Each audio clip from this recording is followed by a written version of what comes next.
Bien, como ya tuvimos el placer de anticiparle, contamos con la muy grata y honrosa presencia de una figura muy conocida y muy apreciada por la sociedad dominicana y especialmente por los medios de comunicación, por los aportes que hace a los medios, ¿no? Con su presencia, con sus contribuciones diarias, con sus buenísimas opiniones sobre diversos temas. Se trata del ingeniero Osiris de León. Muy buenas noches, gracias por aceptar nuestra invitación. Buenas noches Miguel, gracias inmensas por esa cortesía, esa amabilidad y esa distinción de esa glamorosa presentación. A usted se le conoce más como el geólogo que es, ¿no? Inteligente que es.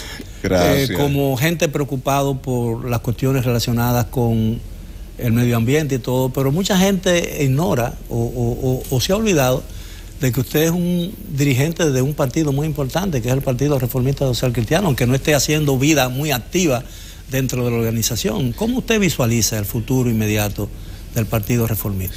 Mire, es un tema importante, Miguel, y es una crítica que permanentemente recibo de la gente, porque tú sabes que la sociedad se divide siempre en bloques, y hay gente que me dice, pero preséntate más activamente con el tema político. Y hay otros que me dicen, ay, por favor, no te mezcles mucho con la política, que la política aquí está desacreditada. Entonces tú tratas de buscar un balance entre esas diferentes opiniones. Pero te diría que el Partido Reformista Social Cristiano, al igual que el PLD, al igual que el PRD, al igual que el PRM, al igual que los partidos minoritarios, tienen que comprometerse permanentemente con los problemas más sentidos de la población, Miguel. ¿Por qué?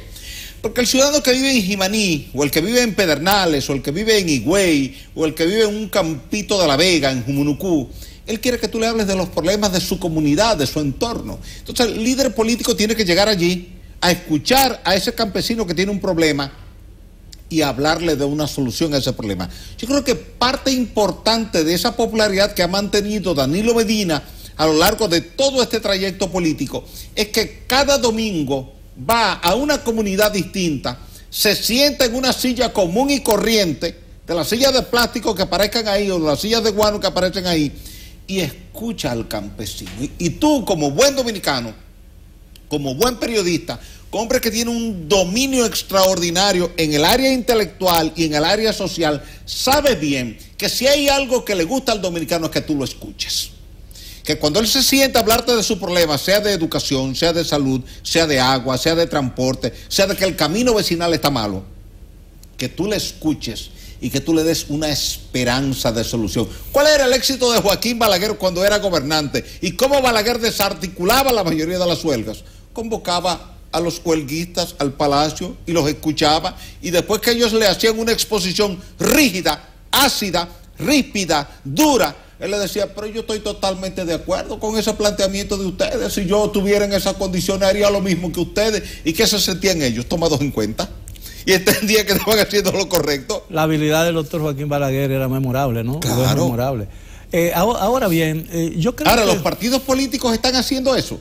No, evidentemente. Es ahí donde no está. Porque no solamente el éxito de un político, no solamente es saber escuchar, sino hablar el idioma en que se le habla. Así mismo, y eso lo creo que lo está haciendo bien el actual presidente. Pero recientemente el Tribunal Superior Electoral aprobó una demanda de inconstitucionalidad con relación a la última asamblea en que fueron escogidos los actuales dirigentes del partido. Así es. Naturalmente, el presidente, el señor Federico Antún Valle, y el secretario general Ramón Rogelio Genao han anunciado que van a objetar eso, que van a impugnar esa designación. ¿Cuál sería? ¿No está corriendo el Partido Reformista o la suerte de muchos otros que finalmente desaparecieron del ámbito político dominicano por todas las rencillas internas y todos los problemas que lo han caracterizado en los últimos años? Es decir, el Partido Reformista no ha podido desarrollar un líder que reemplace la cabeza del liderazgo y el liderazgo del doctor Joaquín Balaguer, ¿no? Mira, tú estás tocando un tema que es muy importante. ¿Cómo un partido político se mantiene transitando hacia el poder con una militancia que tiene? Si tú tomas cualquier tren en cualquier parte del mundo, si no hay una locomotora adelante que ale esos vagones, los vagones no se van a mover. Primero porque tú tienes que vencer la fuerza de inercia, la fuerza de gravedad que los jala para abajo y que los lleva a estar de manera sedentaria, tranquila. Eso es un partido político sin un líder. la gente de Higüey o la gente de Santiago o la gente del Distrito Nacional se va a mover en tanto y en cuanto el líder es capaz de sensibilizar a esa población para que se mueva. Entonces el Partido Reformista, te puedo decir, y no es un pecado decirlo porque las encuestas Gallup así lo han reflejado muchas veces, que en República Dominicana todavía al día de hoy 1 de cada 3 dominicanos sigue teniendo aprecio por el nombre y la memoria de Joaquín Balaguer.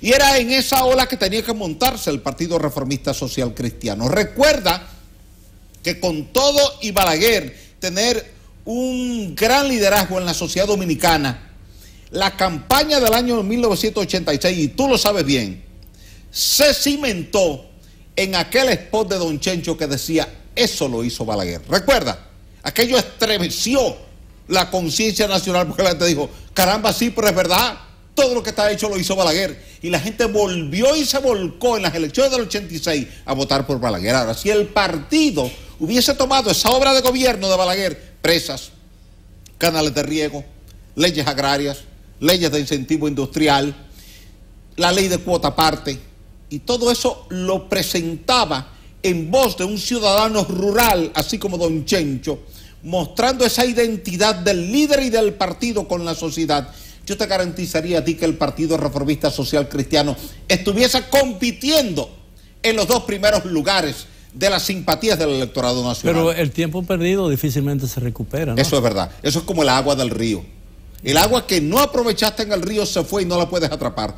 Y no te da tiempo a correr a pie para alcanzarla. Eso le ha pasado a los 2 principales partidos dominicanos, Partido Reformista y PRD.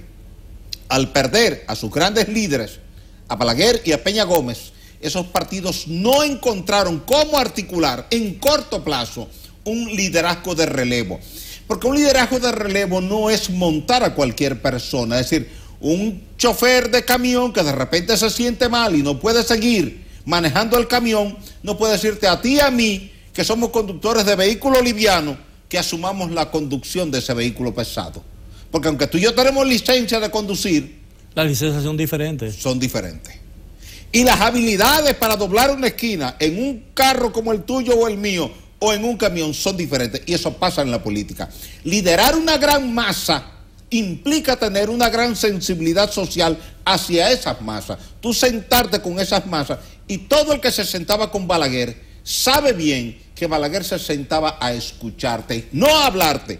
Y Balaguer evitaba dentro de lo posible interrumpirte en la exposición, porque él quería escuchar detenidamente cuál era tu punto de vista sobre ese problema que había en tu comunidad, y luego llamaba a algún ministro, a algún director general, al funcionario correspondiente o al gobernador para ver cómo resolver ese problema.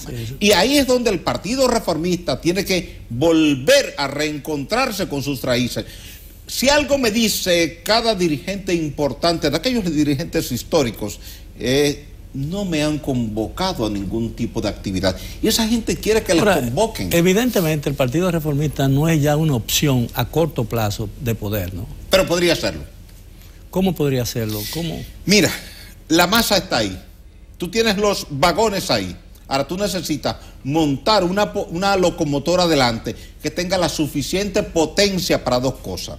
Primero, para mover todos esos vagones que vienen detrás, pero para ponerle toda la carga que esos vagones a su vez van a convocar. ¿Tú te acuerdas de aquel 20% que decían de que Balaguer hacía un fraude de un 20% en las elecciones? Pero que coincidía ese 20% con las encuestas que te decían que había un 20% de indecisión, de indefinición. Una llamada masa silente que nunca le decía al encuestador, yo soy balaguerista, y a lo mejor ni era balaguerista, pero el día de las elecciones iba y votaba Colorado por Balaguer. Bueno, sabemos que los vagones existen, que la carga existe, lo que falta es el conductor. La locomotora. No, la locomotora se puede comprar, pero lo que pasa es el conductor de la locomotora, ¿no?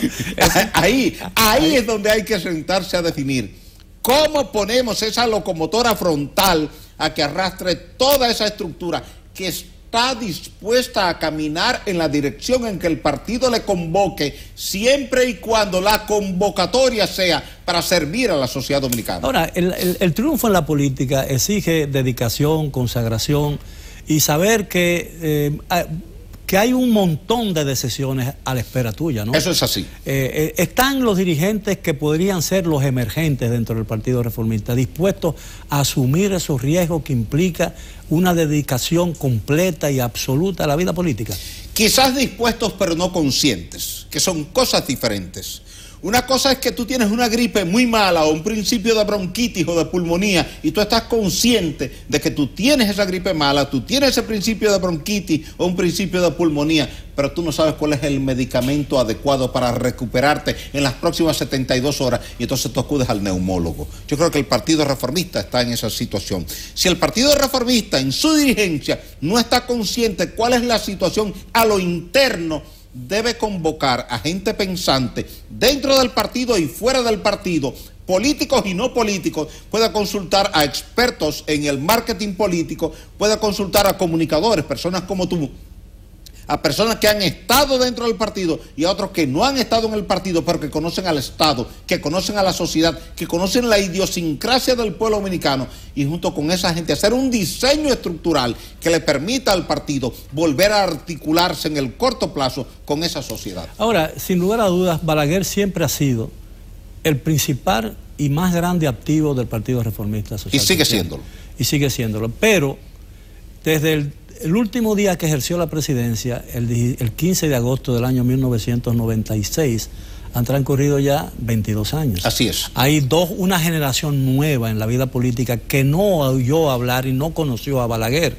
Cómo rescatar, es decir, cómo atraer bajo ese activo, a la sombra de ese activo, a esa juventud y a esa generación que nunca oyó hablar de Balaguer y no lo conoció nunca. Es una tarea muy difícil. Hay varias alternativas, sí, la tarea es difícil, pero se puede alcanzar. Número uno, una parte importante de esa juventud de hoy, Miguel, está identificada con el tema ambiental, con el tema de la contaminación del agua, con la contaminación del aire, con el tema de la deforestación, y quiere ver autoridades comprometidas con esa solución. Cuando tú le demuestres a esa gente que Balaguer fue el hombre que fue capaz de enfrentarse al poder económico de la República Dominicana en 1967 y emitir el decreto 20967 prohibiendo los aserraderos, y tú como historiador, como articulista, como analista, como experto en medios de comunicación, tú sabes bien quiénes dirigían los aserraderos en este país y el poder económico, estructural y social que tenía esa gente, y que Balaguer se revistió de toda la sensibilidad ambiental de rigor para enfrentar eso, y es el hombre que decide, cuando vuelve al poder en el año 86, crear una Comisión Nacional para el Medio Ambiente, se autodesigna presidente de esa comisión y busca a los más entendidos en el tema ambiental para que le ayuden a definir una política ambiental que terminó siendo la base de sustentación para la actual Ley Ambiental 6400. Yo creo que una parte importante de esa juventud que no conoció a Balaguer, que no tuvo ningún vínculo con lo que era el reformismo y el balaguerismo,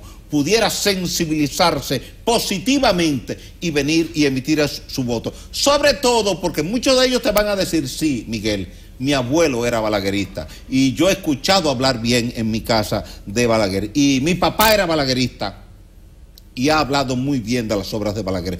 Yo creo que en la medida en que pasó el tiempo, Miguel, y tú lo sabes bien como historiador, el nombre de Balaguer fue creciendo porque la gente vio con claridad el antes y el después, y que muchas de las críticas que se le hicieron a Balaguer eran críticas políticas, porque es normal que cuando tú estás en una religión y yo estoy en otra, desde mi religión yo critico la tuya y desde tu religión tú criticas la mía, pero que luego cuando estamos fuera nos damos cuenta que las críticas eran innecesarias, y tú lo ves en las derrotas electorales.